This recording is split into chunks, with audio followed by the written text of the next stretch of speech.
வை. ஓகேவா? டச் பண்ணாதீங்க. அனைவருக்கும் வணக்கம். அறிவும் மனசும் பேசுகிற மாதிரி ஆன நெஞ்சமே இமைப்பொழுதாகிலும் அலைவரு திருந்தாயோ, போன நாளிலே நடந்ததும் இருந்ததும் புதுமைகள் அறியாயோ. நீங்கள் அந்த கண்ணு சிமிட்டுற நேரத்தில் 1000 விஷயம் யோசிக்கிறீங்க. அதை நிறுத்திட்டு நான் சொல்கிறத கேளுங்க. நேற்று பண்ணதான் இன்றைக்கி பண்ணுறோம், இன்றைக்கி பண்ணதான் நாளைக்கு பண்ணுறோம். புதுசாக எதுவுமே பண்ண போகிறதில்ல.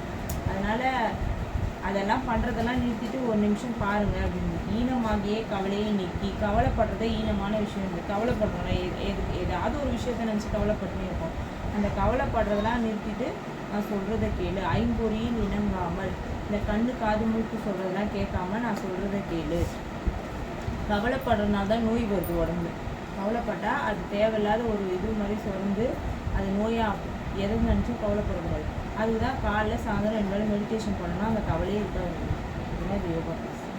அப்புறம் மனம் கேட்டல். ஏதேது விபரீதமாக இருக்கிறது இமைப்பொழுதாகிலும் புரியாமல் இருந்த நீ. இப்போ நான் செஞ்சதே தான் செய்கிறேன். இப்போ என்ன புதுசாக என்ன சொல்கிறேன், அது நம்ம மனசு கேட்குதுல, அது மாதிரி அது கேட்குது. பிரியாமல் இருந்த நீ இப்போது என்னை அந்நியமாய் குறித்து சொற்படி கேட்க சொன்னதும் சந்தோஷமாயிற்று. ஆகிலும் உதவியான நீ சொல்கிறது நல்லதாக இருந்தால் நான் கேட்குறேன் அப்படின்னு சொல்லுது. அறிவு கூறுதல். முக்தி பெறும் அழகான நெஞ்சமே, இந்த நெஞ்சால முக்தி அடைய முடியும். பணியறுத்து மொழி கேள். நீ செய்கிற வேலையை நிறுத்திட்டு ஒரு 5 நிமிஷம் தான் நான் சொல்கிறது உன்னால் கேட்க முடியும். வேலை செஞ்சுனே தான் நம்ம சொல்கிறது எப்படி அவங்க கேட்க முடியும்? அதனால் வேலை செய்கிறத நிறுத்திட்டு நான் சொல்கிறத கேளு. சத்து சித்தானந்த பராபரம் நற்கதி என்று சார்ந்திடாமல், முக்தர்களும் ஓதி வைத்த நூலதனை இந்த மாதிரி புக்கை படிக்காமல் இந்த மாதிரி இடத்துல வந்து நீங்கள் கேட்கலாம் தெரியாது. எதுவுமே நீங்கள் பண்ணதே தான் பண்ணி அப்படியே வயசாகி செத்தும் போயிடும். என்ன பெரியவங்க சொல்கிறத கேட்கணும். இந்த மாதிரி புக்கு சித்தர்கள் வச்சு புக்கை படிக்கணும். அப்போ தான் என்ன நம்மளுக்கு நடக்குதுன்னு தெரியும் அப்படின்றாங்க.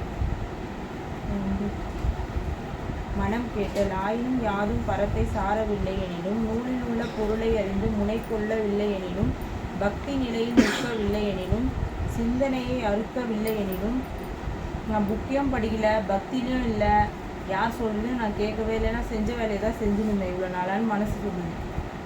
அப்புறம் அறிவு சொல்லுது. மாடு மக்கள் சுற்றம் பெண்டீர் மாளிகையுடன் வாழ்வு. நீ பெரிய ஆளாக இருந்தாலும் பெரிய ராஜாவாக இருந்தாலும் நீ நிறைய ஆடு மாடுலாம் வச்சுருந்தாலும் உன் உயிர் போகும்போது எந்த வழியாக போகுதுன்னு உனக்கு தெரியுமா அப்படின்னு கேட்குது. மனம் கேட்டு. தேகத்தின் உள்ளே புகுந்து மாடு மக்கள் சுற்றம் பெண்டீர் உயர் வாழ்வு தேசாதிபத்திய புகழ்ச்சி முதலினவை சதம் என்று. இதுதான் பெருசு. எனக்கு என் சொந்தக்காரங்க ஆடு மாடு பெரிய பதவி இதுதான் நான் பெருசுன்னு நினச்சிருந்தேன் மனசு சொல்லுது. அப்புறம் அறிவு கூறுவது. கேணி நெஞ்சமே உன்னில வயதில் கிடந்து நெஞ்சம். அதாவது கேணி நெஞ்சம்னா கிணத்துக்கு அவ்வளோ மாதிரி இருக்கும். நம்ம ஒரே ஒரு வீட்டுக்குள்ளேயே இருந்துன்னு 4 பேருக்கு வேலை செஞ்சுட்டு அப்படியே இருக்கும். எதுவுமே வெளி உலகம் தெரியாமையே நிறைய பேர் இருக்காங்க. வெளியில் வரோம் சில பேருக்கு தெரியுது. வெளியே வராமல் வீட்டுக்குள்ளேயே இருக்கிறவங்களுக்கு ஒன்றுமே தெரியாது. அதனாலேயே என்ன ஆகுதுன்னா பல ஜென்மம் எடுக்கிறாங்க. குடும்பத்திலே இருந்துட்டு அப்படியே செத்துடுறாங்களே. இதனால் அவங்களுக்கு எதுவுமே தெரியாதனால பல ஜென்மம் எடுத்து நம்ம ஆத்மா வந்து மெலிஞ்சு போதும். இப்போ அப்படியே இருந்து அப்படியே செத்து போயிடறாங்க. அந்த சாகிற டைமில் யாரை நினைக்கிறாங்களோ திருப்பி ஒரு பிறவி எடுப்பாங்க. இப்போ இறைவனை நினைக்கவே இல்லைன்னா பிறவி எடுத்துனே தான் இருப்பாங்க அவங்க கடைசி வரைக்கும். மனம் கேட்டேன். அநேக தேகத்தில் பிறந்திருக்கிறதாகவும் சொன்னாய். அவற்றுள் மானிட தேகம் அருமையாய் பெரியோர் கிருபா நோக்கத்தால் கிடைத்ததாகவும் சொன்னாய். நிறைய தேகம் எடுத்துருக்கோம். ஆடு மாடு மரம் செடி கொடிலாம் இருக்கலாம். அந்த பிறவிலாம் எடுத்து இப்போ தான் மனுஷ தேகம் கிடச்சிருக்கலாம் நம்மளுக்கு. இதையும் நம்ம வீணாக்கிட்டோம்னா திருப்பி நம்ம வீட்டில் வளர்க்குற விலங்குலாம் ஒரு உயிர் தான். திருப்பி அது எந்த பிறவிக்கு போகணும்னு நம்மளுக்கு தெரியாது. அதனால் இந்த மனுஷ தேகம் கிடைச்சது கடவுளை தெரிஞ்சுக்கிறது தான். கடவுள்கிட்டருந்து எப்படி வந்தோமோ போகும்போது அப்படி தான் போகணும். குழந்தையாக இருக்கிறதுக்கு எந்த இதுவும் தெரியாது. எந்த கல்ல கம்படம் எதுவுமே தெரியாது. அதே மாதிரி போகும்போதும் எதை பற்றி குழந்தைக்கு ஏதாவது தெரியுமா? பிறக்கும் போது அம்மான்னு தெரியுமா அப்பான்னு தெரியுமா? எதுவுமே தெரியாது. அப்போ போகும்போதும் வந்து இந்த உறவுகளை நினைக்காம இறைவனை நினச்சி போனால் தான் பிறவி கிடையாது. இல்லையா யாரையாவது நினச்சிட்டோன்னா அந்த பிறவியில் தான் போய் நம்ம மாற்றணும். திருப்பி அந்த பிறவி எதுவாக இருக்கும்னு நமக்கு தெரியாது. அடுத்த பிறவியில் மனுஷனாக பிறந்தா கூட இந்த கை கால்லாம் கரெக்டாக இருக்குமா எப்படி இருக்கும்னு தெரியாது. இப்போ எவ்வளோ வந்து ரொம்ப சீரியஸான விஷயத்தில் இருக்கிறோம் நம்ம. அதுவே தெரியாமல் நம்ம இதை வந்து வீணாக்கிடும். இந்த தேகத்தை வீட்டு வேலையை செஞ்சு டென்ஷன் ஆகி இந்த உடம்பு போயிடுச்சுன்னா திருப்பி ஒன்றும் பண்ணுவோம். உடம்பு இருந்தால் தான் இந்த ஜீவன் வேலை செய்யும். ரெண்டுமே ஒன்றா இருந்தால் தான் இந்த எதுவுமே பண்ண முடியும். உடம்பை நம்ம நோய் வந்து படுத்துட்டோம்னா கடவுளை எப்படி பிடிக்கிறது, எப்படி மெடிடேஷன் பண்ணுறது? இப்போ உடம்பை நல்லா பார்த்துக்கணும்னு சொல்கிறாங்க. அறிவு கூறுதல். 4 வகை யோனிலும் 7 வகை தோற்றத்திலும் நளினமாக மேலுகந்து மானிடம் எடுப்பதும் அருமையாகி மெய்யனாகி பால் போல். அப்படியே மனுஷனாக பிறந்தாலும் நல்லவனாக பிறக்கணும், பால் போல் மனசு இருக்கிறவங்களா பிறக்கணும். கீழாய் தள்ளி அந்த பாவமும் புண்ணியமும் சமமாக செய்யணும். நிறைய புண்ணியம் பண்ணால் மகாராஜாவாக அடுத்த பிறவியில் பிறக்கணும், பாவம் ரொம்ப பண்ணால் பிச்சைக்காரனாக பிறக்கணும். இப்போ ரெண்டுமே சமம் பண்ணணும். முதல்ல எந்த கெட்டதும் பண்ணாமல் இருக்கணும், அதுலேயும் நல்லவனாக இருக்கணும். அப்படியே நல்லவனாக இருந்தாலும் ரெண்டுமே சமமாக இருக்கணும். இப்போ இவ்வளோ விஷயம் இருக்குது. இப்போ நிறைய தான தர்மம்லாம் பண்ணினே இருந்தாங்கன்னா அவங்க அடுத்த பிறவி இருக்குது அவங்களுக்கும். ரொம்ப பாவம் பண்ணாங்கன்னா அவங்களுக்கும் அடுத்த பிறவி இருக்குது. அப்போ ரெண்டுத்தையும் ஈக்குவலாக பண்ணுறதுக்கு தான் தவம் பண்ணணும். நம்ம செய்கிறது கரெக்டாக தப்பா? ஒருத்தவங்க சோறு போட்டுனே இருந்தால் அவங்க சோம்பேறியாக தான் இருப்பாங்க. பிச்சைக்காரங்க வராங்க, நம்ம சாப்பாடு போடுறோம், அது கூட அவங்கள அடுத்த கட்டத்துக்கு அவங்கள போக விடாமல் பண்ணோம்ல. அது நல்லதுன்னு நினச்சி நம்ம செய்கிறோம், அது கூட நல்லது இல்லைன்றாங்க. எல்லாமே பார்த்து தான் செய்யணுன்றாங்க. மனம் கேட்டல். ஆனால் மானிட தேகம் எடுப்பதும் அருமை என்று சொன்னாய், அதிலும் மெய்யனாகி கள்ளமற்ற பாவம் போக்கி புண்ணியமாய் மிகுந்து நூலுடன். அப்படியே பாவம் பண்ணாமல் இந்த மாதிரி சித்தர் புக்கு படிக்கிறது பெரிய விஷயன்றாங்க. இந்த மாதிரி இவங்க வேலை டைமில் இங்கே உட்காந்து இதை கேட்குறது ரொம்ப பெரிய விஷயம் அப்படி சொல்கிறாங்க. பலவிதமான அருமையான தேகம் உண்டு. இந்த மானிட தேகத்தில் பலவிதமான தேகம் இருக்குதான். அறிவு கூறுதல். மனிதரிலும் பறவை உண்டு, விலங்குண்டு, கல் உண்டு, மரம் உண்டு. நான் முன்னாடி சொன்ன மாதிரி தான், மரமும் ஒரு பிறவி தான், கல்லும் ஒரு பிறவி. கல் கூட உயிர் இருக்குது. கல்லுன்னு சொல்கிறோம், அது மலை மாதிரி வளருதா? இப்போ அதுக்கும் உயிர் இருக்குது. அது அடியில் ஒரு பூச்சி கூட இருந்தால் கூட அது கூட வாழுது, அப்போ அதுக்கும் உயிர் இருக்குது. மரம், அப்புறம் நீர் வாழும் ஜாதி, இது மாதிரிலாம் போன பிறவியில் நம்ம பிறந்திருக்கோம். இப்போ தான் மனுஷ தேகம் கிடச்சிருக்கு. மனம் கேட்டல். ஆனால் தேகம் எடுக்கிறது எவ்விதம்? வினை என்பது ஒன்றோ இரண்டோ, இவற்றில் சகாய வினை இது. வினை வழியாய் தேகம் எடுக்கிறது யாராலே? இந்த வினைனா என்னது, தேகம்னா என்னது? இப்போ கேள்வி வரும்ல, எப்படி வினை வழியாக உயிர் போகுது, இதெல்லாம் கேட்குது மனசு. அறிவு கூறுது. 7 வகை தோற்றமாய் கடந்தோறும் பலவிதமாய் இன்பமுற்றே பழுதறவே தேகம் வரும் பேய் மனமே நீ செய்த பண்பினாலே. பேய் மனம் இது. எதோ நினைக்கிறோம், எதோ பண்ணுறோம். நீ செய்கிற வேலையால் உனக்கு பிறவி கிடைக்குது. நீ என்ன நினைக்கிறியோ, என்ன பண்ணுறியோ, அதுக்கேற்ற பிறவி கிடைக்குது. ஒளி தரும் காலத்தில் ஒழியாமல் இருவினையில் உகந்து நிற்கும் கழித்தரும் இருவினையில் ஒரு வினையில் நோக்குவது கடினம் தானே. நல்லதும் கெட்டதும் ஈக்குவலாக பண்ணுறது ரொம்ப கஷ்டம். ஒரு விஷயத்தையும் பார்த்து பார்த்து செய்யணும், விழிப்போடு இருக்கணும். அப்போ தான் அந்த ரெண்டுத்தையும் சமம் பண்ண முடியும் அப்படி சொல்கிறாங்க. மனம் கேட்டல். ஆனால் என்னாலே வினை உண்டாகிறது என்றும் வினையினாலே தேகம் எடுக்கிறது என்றும் சொன்னாய். அதாவது நம்ம பண்ணுற பாவத்துக்கு ஏற்ற மாதிரி தான் நம்ம உடம்பு கிடைக்குது. நம்ம என்ன சொல்கிறோம், புருஷனை குறை சொல்கிறோம், அம்மா அப்பாவை குறை சொல்கிறோம். எங்கள் அம்மா அப்பா சரியாகவே என்னை வளர்க்கல, அதெல்லாம் அவங்க பிரச்சனையே கிடையாது. நம்ம பண்ண பாவத்துக்கு ஏற்ற மாதிரி அந்த சூழ்நிலை நம்மளுக்கு கிடைக்குது. புருஷன் அமையதோ குழந்தைங்க அமையதோ எல்லாமே நம்ம பண்ணுற பாவத்தால் தான். நம்ம அடுத்தவங்க மேலே பழி போடவே கூடாது. நம்ம தான் அந்த தப்பை பண்ணணும்னு ஒத்துக்கணும்னா அது சரியாயிடும், தானாகவே சரியாயிடும்.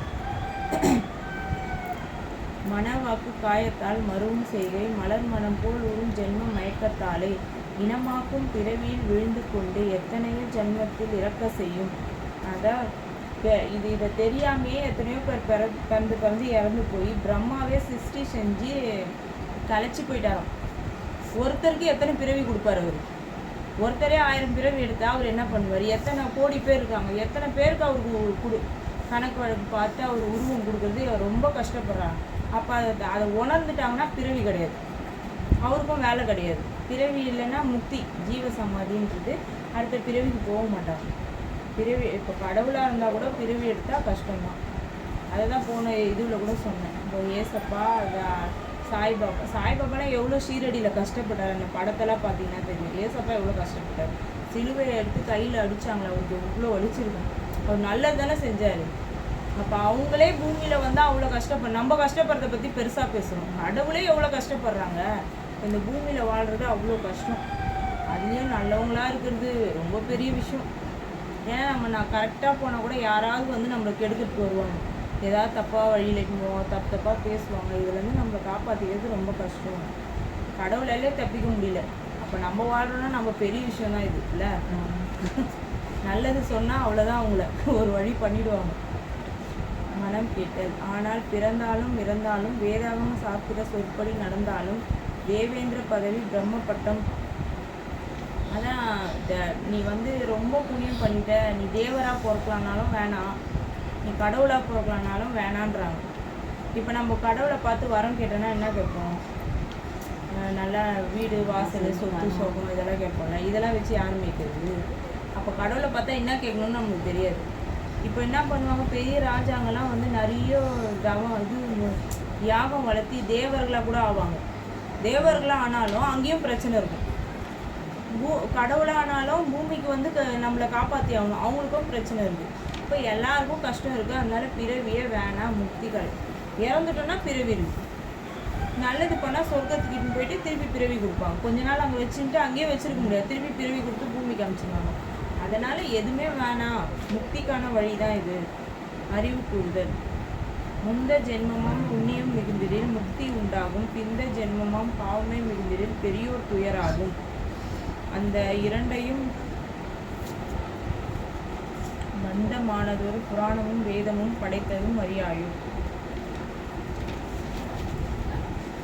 ஆனால் மும்மூர்த்தி பட்டமாயிருந்தாலும் தேவேந்திர புகழ்ச்சி பெற்றாலும் இன்னும் பூலோகத்தில், நான் இப்போ சொன்னதுதான், பெரிய ஆளாக இருந்தாலும் திருப்பி பூமியில் பிறந்து தான் ஆகணும். அறிவு கூறுதல். வாழும் மாலையன் ஊத்திரன் இந்திரன் வானவர் ஆனாலும் சூழும் மாலையும் பிரணயம் தண்ணீர் சுகமுடன் வாழ்ந்தார். இப்போ தேவர்கள்லாம் பூமியில் பிறந்தாங்கன்னா இந்த இந்த ஏதாவது இயற்கை சிற்றதெல்லாம் மாட்ட மாட்டாங்க, அவங்க கடவுள் இல்லை. அப்படி கூட இருந்தால் கூட எதுக்கு உனக்குன்னு கேட்குறாங்க. பழனோர் குழந்தையரும் விழு நெஞ்சமே அரணடி சேர்ந்ததில் வினைக்குழி அழிவார். நீ இறைவனோட காலில் போகலன்னா வினைக்குழியில் போய், வினைக்குழினா மரணம், அதில் அந்த குழியில் போய் விழுந்துருவோம். இறைவனை பிடிக்கலன்னா வினைக்குழியில் விழுந்துருவோம். அறிவு கூறுதல். நரசன் வந்தனை எடுத்தாலும் பவம் தனியில் நழுவிடாது வண்ணமே திரவமாகவே ஈசன் உத்தரவின்றி செய்பவர் புண்ணியம் என்றே வரமும் உடைத்தார் வியாசனும் செய்தார் வழங்கிடும் அதனாலே அறவும் வழி முக்தர்கள் பார்த்தார். ஆனால் ஒருவர் செய்கிற பாவ புண்ணியம் ஒருவருக்கு உண்டு என்று எவ்விதம்? நம்ம செய்கிற பாவம் புண்ணியம் நம்மளுக்கு தான் வரும். இப்போ நம்ம முன்னாடி சொன்னதான் இதில் எழுது. யார் செய்யறதும் யாருக்கும் வராது. யார் மேலேயும் தேவையில்லாத வெறுப்பு எதுவுமே காட்ட வேண்டியது இல்லைன்றாங்க. தேவையில்லாதவங்க ஒருத்தவங்க நம்ம கூட இருக்காங்கன்னா நம்ம தான் அது காரணம். அப்போ தேவையில்லாதவங்க தெரியுது, நம்ம விளக்கிறதுக்கு நமக்கு தெரியணும்ல. தெரியலன்னா அவங்க நம்ம கூடயே தான் இருப்பாங்க.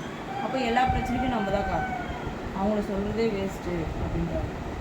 அறிவு கூறுதல். ஒருவர் செய்த பாவ புண்ணியம் இன்னொருக்கு உண்டு என்று சொல்லு. அப்போ பெரியவங்க என்ன சொன்னாங்க, அப்பா அம்மா செய்கிற பாவம்லாம் பிள்ளைங்களுக்கு தான் செய்யணும்னு சொன்னாங்க. அது ஏன் சொன்னாங்கன்னா அப்பயாவது பாவம் செய்து கொஞ்சம் கம்மி பண்ணுவாங்க. ஆனால் அதுக்கும் எதுக்கும் சம்மந்தம் கிடையாது.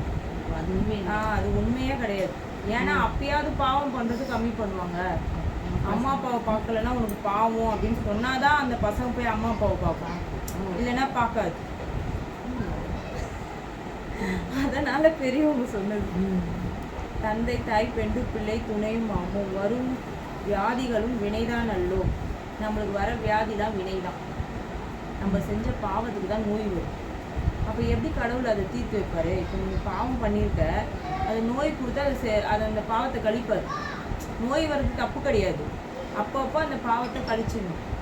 நோய் அப்புறம் திருப்பி நம்ம மெடிடேஷன் பண்ணும்போது புதுசாக பிறக்கிற மாதிரி புது செல்லாம் நம்மளுக்கு வரும். அதுக்கு தான் காலையில் எழுந்து மெடிடேஷன் பண்ணோம்னா இன்றைக்கி பண்ண பாவம் இன்றைக்கி நோய் கழிஞ்சுதா, மறுநாள் நமக்கு ஃப்ரெஷ்ஷாக இருக்கும்.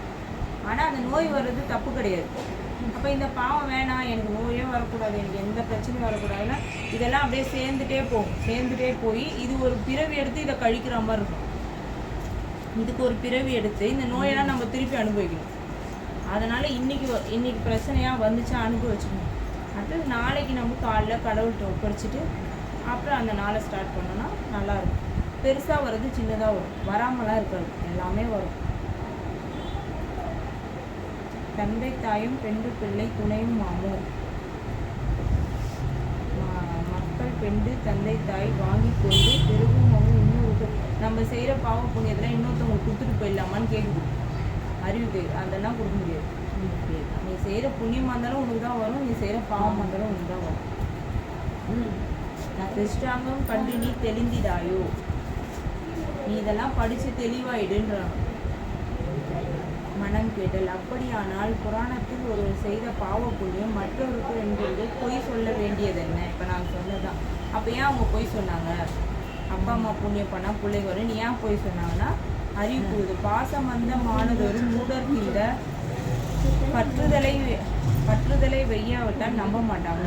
ஆசை கொண்டு செய்வார், விகாதம் செய்வார். இதெல்லாம் சொல்லனா பயங்கர ஆசை வச்சு பயங்கர தப்பு பண்ணுவாங்க. நாங்கள் கேட்க யாருமே இல்லைன்னு சொல்லிட்டு ரொம்ப தப்பு பண்ணுவாங்க. அதனால தான் இந்த மாதிரி பொய் சொன்னாங்க. நீங்கினால் வேறொருக்கு நிலத்தோர் உண்டு, மோசம் மீது நம்பாதே நெஞ்சே கேளு, முனைந்தவருக்கு செய்த பலன் முடியும் தானே. நீ இதெல்லாம் தெரிஞ்சு நீ தெளிவாயிடு, யார் பேச்சும் நம்பாத, நீ ஒரு ஸ்டெப் எடுத்துறியா பார்த்து எடுத்துறியா அப்படின்னு மனம் கேட்டல். ஆனால் ஒருவருக்கொருவர் நன்மை தீமை கூட்டுறவு இல்லை எனில், அப்படியானால் ஒரு குடும்பத்தில் வந்து ஜனங்கள் ஒருவருக்கொருவர் பிறவற்றில் இடம் பெறாமல் உள்ளுக்குள்ளே அநேக விகற்பத்தோடு அப்புறம் எதுக்கு ஒரு குடும்பம்னு எல்லாரும் வாழ்கிறாங்க? ஒரு குடும்பத்தில் 4 பேர் இருக்காங்க, 4 பேருக்கு தனித்தனி விருப்பம், தனித்தனி கருத்து, தனித்தனியாக வினை இருக்குது, அவங்கவுங்க பாவ புண்ணியம் இருக்குது. அப்போ ஒருத்தரோட இதுவே ஒருத்தரால் சமாளிக்க முடியாது. 4 பேரோட கர்ம வினைன்னு ஒன்று இருக்கும். அது ஒரு குடும்பத்தில் இருக்கும்போது 4 விதமான பிரச்சனை தலைவர் சமாளிக்கும். ஒருத்தருக்கு ஒரு விஷயம் பிடிக்கும், இன்னொருத்தருக்கு இன்னொரு விஷயம் பிடிக்கும். இது 4 பேரும் சேரும்போது பிரச்சனை வரும். ஒருத்தர் கேட்டுக்க மாட்டோம், பண்ண மாட்டோம். இதெல்லாம் அவ்வளோ கஷ்டம் ஒரு குடும்பத்தில் இருக்கிறதுன்றாங்க. அறிவு கூடுது. பெண்ணாலும் பொன்னாலும் பூமியாலும் பெருகவே இச்சை கொண்டு, பொன்னாசை மண்ணாசை பூமி ஆசை, இது 3 இருந்தால் உங்களுக்கு பிரச்சனை தான்றாங்க. பெருகவே இச்சை கொண்டு பெண்ணாலும் இது பெருசாக நினச்சி செத்து போனவங்க தான் அதிகமாக. இந்த வீடு வேணும், இந்த நகை வேணும், இந்த பணம் வேணும், காசுக்காக எத்தனை பேர் சாகுறாங்க. திருட போவாங்க, கண்டுபிடிச்சா என்ன ஆகும்? அப்புறம் பூமி சொத்து பிரச்சனையில் எவ்வளோ அந்த சொத்து பிரச்சனை. வேதாத்ரி மகரிஷி என்ன சொல்கிறாருன்னா, சொத்து பிரச்சனை இருந்தால் கரெக்டாக ஈக்குவலாக பிரித்து கொடுத்துடணும். இது என்றைக்காக இருந்தாலும் உனக்கு வில்லங்கும். அதே மாதிரி நகையாக இருந்தாலும் அடுத்தவங்க நம்ம எடுத்து வச்சா என்ன பண்ணுவோம்? அதை புழுங்கிறதுக்கு நம்மக்கிட்ட நம்மளை என்ன பண்ண முடியுமோ அவங்க பண்ணிவிடுவோம். அப்போ உயிருக்கே ஆபத்து வரும்.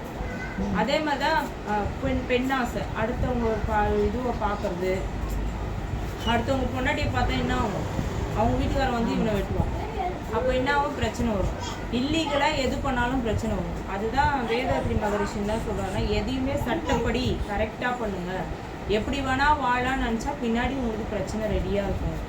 எது வந்தாலும் லீகலாக கரெக்டாக பண்ணணும். நம்ம வாழ்க்கையை நம்ம கரெக்டாக எடுத்துகிட்டு போனோம்னா நம்ம ஒரு ஸ்டெப்பும் கரெக்டாக எடுத்துகிட்டு போகணும்.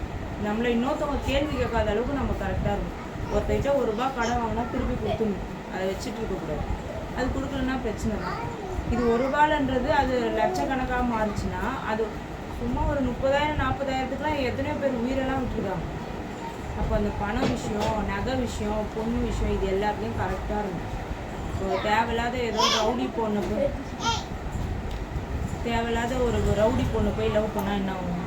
அங்கே அந்த வில்லங்க வரும். இப்போ இதெல்லாம் நம்ம பார்த்துன்னா நடக்கணும்.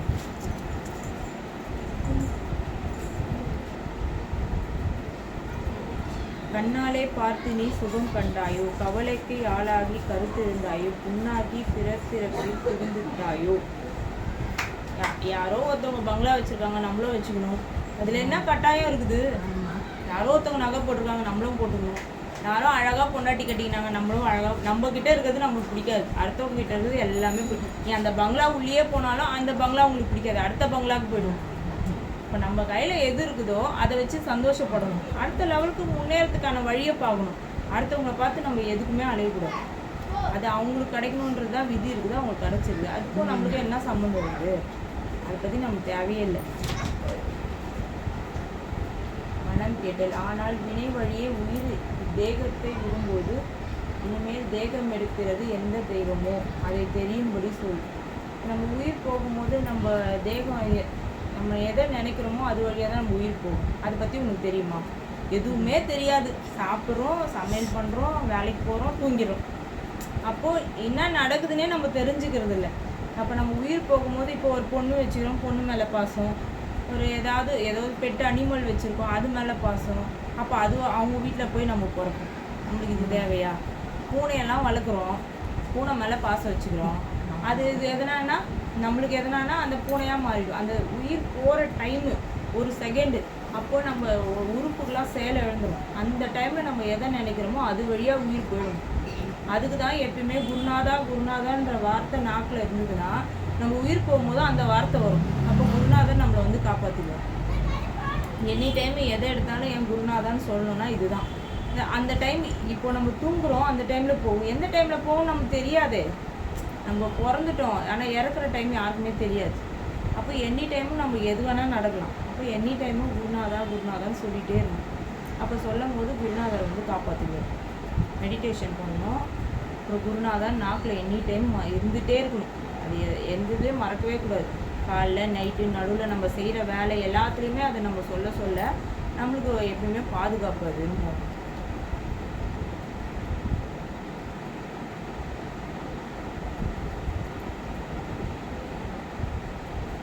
எந்த தேகத்தில் நம்ம போகிறோன்றத நம்மளுக்கு தெரியாது. அதனால் எப்பயும் விழிப்போடு இருக்கணுன்றாங்க. நம்ம உயிர் போகும்போது மனம் கேட்டல். ஆனால் வினையும் அறிந்தேன். இது அருமையான மானிட தேகம் வந்ததும் அறிந்தேன். வேதாகம் புராண சாத்திரங்களின் கட்டுப்பாடும் அறிந்தேன். பிறப்பு, இப்போ நீங்கள் சொன்னதெல்லாம் எனக்கு புரிஞ்சிச்சு. பிறப்பு இறப்புன்ற விவரமும் அறிந்தேன். என்னால் வினை உண்டாகிறது என்பதையும் அறிந்தேன். ஒருவருக்கொருவர் நன்மை தீமை. நான் முதல்லேருந்து என்ன சொன்னேன், வினைனா என்ன, எப்படி இறக்குறோம், எப்படி பிறக்கிறோம், நம்மளால் அடுத்தவங்களுக்கு புண்ணியம் இல்லை, அடுத்தவங்களால் நம்மளுக்கு எதுவுமே இல்லை, இதெல்லாமே கேட்டாச்சு. அப்பயும் மனசு என்ன சொல்கிறேன், நான் வந்து என்னோடய குழந்தை சின்ன வயசாக இருக்குது, நான் அப்புறமா வந்து நான் கற்றுக்கிறேன் யோகாலாம், அப்புறமா வந்து குருவை பிடிச்சிக்கிறேன் அப்படின்னு சொல்லுது.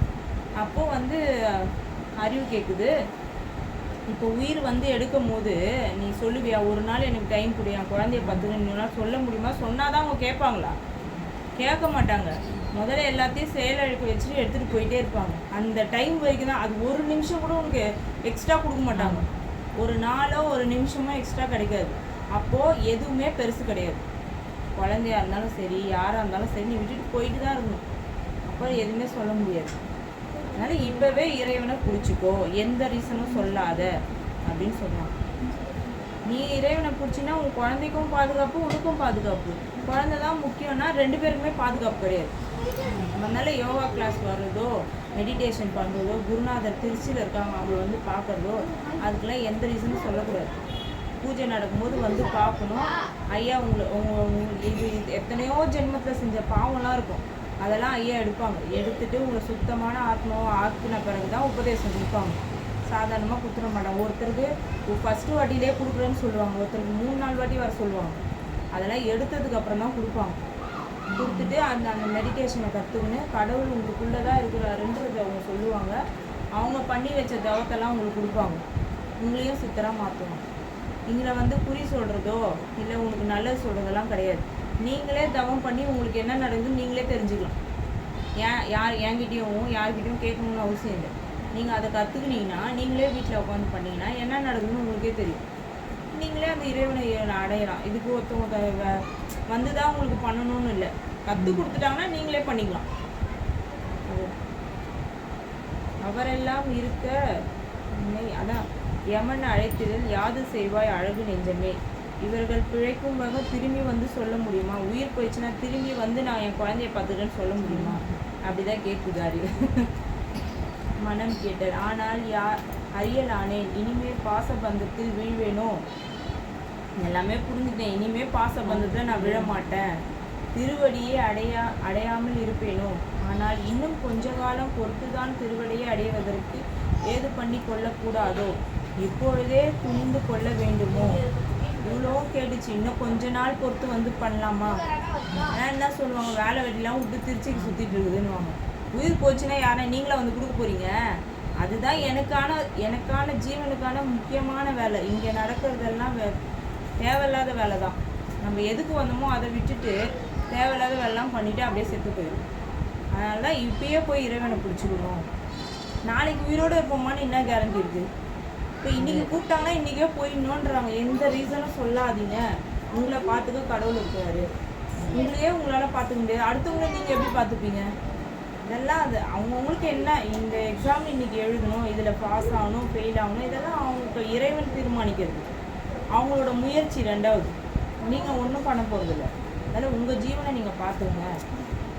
அறிவு கூறுதல். காயம் மனம் வாக்குதான் தளர்ந்த போதும் கருத்திழுந்து உறுதியுற்று பாசம் மீறி நேயமந்த மாயினும் பற்றி கொண்டால் நெற்றிக்கண் படைத்தவர் தாமும் நினைத்து பாரு. மாயமிந்த மானமிந்த காயந்தாலும் வல்லமையோ. இந்த உடம்பு வந்து எப்போ தளரும்னு சொல்ல முடியாது. உடம்பு இன்னைக்கு நல்லா இருக்குது, நாளைக்கு தூங்கி எழுந்தால் எப்படி இருக்கும்? அதுக்கு இவங்க உதாரணம். நல்லா வேலை பார்த்துட்டே இருந்தாலும் திடீர்னு உடம்பு சரியாமல் ஆயிடுச்சு. அப்போ இந்த உடம்பும் நிஜம் கிடையாது, எதுவுமே நிஜம் கிடையாது. ஆனால் இன்றைக்கே கடவுளை பிடிச்சிங்க, அதான் உங்களுக்கு இது. தூங்கி எழுந்தால் காலைல எப்படி இருக்குமோ நம்ம உடம்பு. அதனால் காயம் தளர்றதுக்கு முன்னாடி கண் ஒளி மழுங்கிறதுக்கு முன்னாடியே போடணும். முட்டி நடக்க முடியல, கண் பார்வை தெரியல, அப்போ போய் இறைவனை எப்படி பிடிப்பீங்க? எல்லாரும் என்ன சொல்லுவாங்க, வயசானா இறைவன்கிட்ட போகலாம். எப்படி இறைவன்கிட்ட போக முடியும்? நடக்க முடியாது, கண்ணு தெரியாது, காசு இருக்காது, கூட்டின்னு போக ஆள் இருக்காது. அப்போ போய் எப்படி இறைவனை பிடிப்பீங்க? இப்பயே இறைவனை பிடிச்சாதான் அப்போ வீட்டில் உட்காந்து இறைவனை நினைக்கலாம். அப்போ போய் வயசானாதான். இப்போ இன்னும் குழந்தை சின்ன குழந்தையா இருக்குது, இப்போ எதுக்கு போகணும்? இப்போ தான் நீ போகணும். ஏன்னா இப்போ தானே வாழ்க்கையை வாழ தெரியாமல் வீட்டில் பிரச்சனை, வெளியில் பிரச்சனை. இப்பயே நம்ம விழிப்போடு இருந்தோன்னா பிரச்சனை எல்லாம் சமாளிச்சிடலாம்ல. அப்போ பிடிக்க வேண்டியது 17 வயசுலேயே இறைவனை பிடிக்கும். எங்கள் ஐயா வந்து என்ன சொல்கிறாருன்னா, 17 வயசு +2 முடிஞ்சவனே தான் உபதேசம் அப்பயே வாங்கிக்கணும். அப்போ என்ன ஆகும்னா ஒரு ஸ்டெப்பும் குருநாதர் வழிகாட்டுதல் படி அப்படியே போவோம், கரெக்டாக போவோம். ஆனால் அந்த 2 வேளை மெடிடேஷன் பண்ணணும், பூஜை போய் அட்டன் பண்ணணும். நம்ம ஐயாவை போய் பார்க்காமே இருந்தோம்னா நம்மளுக்கு வந்து நம்ம என்ன பண்ணுறோம் நம்மளுக்கே தெரியாமல் போயிடும். அப்படியே இந்த மாயை, இந்த உலகமே ஒரு மாயை. அப்போ என்ன வந்து மாயையில் போய் மாட்டிக்கும். எல்லாமே தெரிஞ்சாலும் கற்றுன்னும் வந்தாலும் ஒரு 3 மாதத்துக்கு ஒரு வாட்டியாவது குருநாதரை போய் பார்க்கணும். அப்போ தான் நம்ம தப்பு சரியெல்லாம் எனக்கு புரிய வைப்பாங்க. இப்போ எனக்கும் அப்படி தான். நான் திடீர்னு போனேன்னா என்ன சொல்லுவாங்கன்னா, நீ எல்லாத்தையும் விரயம் பண்ணிகிட்டே வர, நான் கொடுக்குற தவ ஆற்றதெல்லாம் விரயம் பண்ணிவிட்டு ஒன்றுமே இல்லாமல் வர, அந்த மாதிரி விரயம் பண்ணாத. நான் என்கிட்ட நீ வரும்போது நான் கொடுத்ததும் ஒரு படி அதிகமாக தான் நீ வரணும். எல்லாத்தையும் விரயம் பண்ணாத. இந்த ஊர்க்கதை பேசுகிறது, அடுத்தவங்களோட நெகட்டிவை கேட்குறது, இதனால் என்ன ஆகும்னா அவங்களுக்கு நம்மளோட பாசிட்டிவ் போயிடும், நம்மளுக்கு அவங்களோட நெகட்டிவ் வந்துடும். அதனால் யாரோட குடும்ப விஷயத்தையும் தலையிடக்கூடாது, யாரோட ஏன்னா அவங்களுக்கு முடிஞ்சால் நம்ம ஹெல்ப் பண்ணலாம். அது உள்ளே போய் நம்ம அதை பண்ணக்கூடாதுல்ல. ஒரு வீட்டில் 1000 பிரச்சனை இருக்கும். பிரச்சனை இல்லாத வீடே கிடையாது. அடுத்தவங்கள போய் விமர்சனம் பண்ணுறது, அவங்க கூட தப்பிச்சுப்பாங்க. அவங்கள போய் விமர்சனம் பண்ணுறோன்னு போகிறோம் பார்த்தியா, நம்ம தான் பாவத்தில் மாட்டிப்போம். அதனால் இது மாதிரிலாம் பண்ணாமல் நான் பாருன்னு எங்கேயோ உட்காந்துருந்தாலும் தேடி வந்து சொல்லிட்டு போவாங்களே, சொல்லிவிட்டு நம்மக்கிட்ட இருக்கிற பாசிட்டிவ்லாம் எடுத்துன்னு போயிடுவாங்க. இதெல்லாம் நடக்கும். அப்போ நம்ம எல்லாத்தையும் பார்த்துணும், யார் கதையும் கேட்கக்கூடாது. முடிஞ்ச வரைக்கும் நெகட்டிவ் விஷயத்தில் போகக்கூடாது. நெகட்டிவை பார்த்துட்டு நம்ம தெளிவாயிடுவோம்லாம் கிடையாது. எதை பார்க்குறோமோ அதுவாகிடும். நல்லதை பார்த்தா நல்லது. இப்போ நல்ல இடத்துல உட்காந்தா நல்லது செய்ய போகிறீங்க, கெட்ட இடத்துல போய் உட்காந்தா என்ன பண்ணுவோம், கெட்டதான் செய்ய போகிறீங்க. நான் கெட்ட இடத்துல இருந்து நான் நல்லது செய்வேன்னா சொல்ல முடியாது. அது இது பண்ணால் இதான் நடக்கும். திருடம் கூட சேர்ந்தால் என்ன ஆகும், திருடுவோம். இப்போ நல்ல இடத்துல இருந்தால் தான் நல்லது நடக்கும். தேவையில்லாத விஷயத்தெல்லாம் கேட்கக்கூடாது. நெகட்டிவ் அன்னைக்கு விட்டுணுன்னா தொழுகை பண்ணணும். மெடிடேஷன் பண்ணும்போது என்ன ஆகும்னா நம்ம ஆழ் மனசில் பதிவுலாம் வெளில வரும். நம்ம ஒரு 30 வயசு ஆகுதுன்னா 30 வருஷத்துக்கான பதிவுலாம் உங்கள் ஆழ் மனசில் இருக்கும். அது மெடிடேஷன் பண்ணும்போது வெளியில் வரும். வெளியில் வந்து அது வெளியில் போகும்போது அப்படியே விட்டுடணும். அந்த நினைவு பின்னாடி போகக்கூடாது. அப்படியே திருப்பி வந்துடணும். திருப்பி வந்துட்டு சும்மா இருக்கும். சும்மா இருக்கும்போது என்ன ஆகும்னா அதில் வெளில போனால் தான் பாசிட்டிவானதான் உள்ளே வரும். இது மெடிடேஷன் காலைல சாயந்தரம் பண்ணால் தான் நடக்கும். இல்லைனா அந்த வினை வந்து கழிவே கழியாது. இப்போ வினை கழிவுனா என்ன ஆகும்னா நோயாக வரும். அன்னன்னைக்கு நம்ம வெளியில் தள்ளலைன்னா குப்பையை என்ன ஆகும், அந்த குப்பை சேர்ந்து நோயாகிடும். குப்பை தான் நோய். நம்ம காந்த சக்தி போயிட்டு வரதுக்கு நம்ம உடம்புல எந்த தடையும் இருக்கக்கூடாது. கால்லேருந்து தலை வரைக்கும் ரத்தம், காற்று, நீர் இதெல்லாம் போயிட்டு வர்றதுக்கு நம்ம கவலைப்பட்டோன்னா எங்கேயாவது தடைப்பட்டோன்னா அதெல்லாம் நோய் வரும். அதனால் காலைல சாயந்தரம் எந்த வேலை இருந்தாலும் மெடிடேஷன் பண்ண சரியாகும் எல்லாமே. இன்னொன்று ஒரு பிரச்சனைனா அதுலேருந்து எப்படி வெளில வருதுன்னு நம்மளே கொஞ்சம் பிளான் பண்ணணும். இல்லை நான் அப்படியே இருப்பேன்னா அது அப்படியே தான் இருக்கும். இப்போது ஒரு தப்பான இப்போ வழியில் போகிறோம், அந்த இடத்துல ஒரு பொறுக்கிங்க இருக்கிறாங்க. அப்போ நம்ம என்ன பண்ணணும்னா வேறு வழியில் போகணும். நான் அந்த வழியிலே போயிட்டு எனக்கு பிரச்சனை வரக்கூடாதுன்னா எப்படி நடக்கும் இது? அவங்க அதை தான் பண்ணுவாங்க. நல்ல வழியில் போனால் தான் நல்லது நடக்கும். நம்ம வழியை நம்ம தான் தீர்மானிக்கணும்னா அந்த பிரச்சனை தொடர்ந்துனே தான் இருக்கும். மெடிடேஷன் பண்ணலாமா?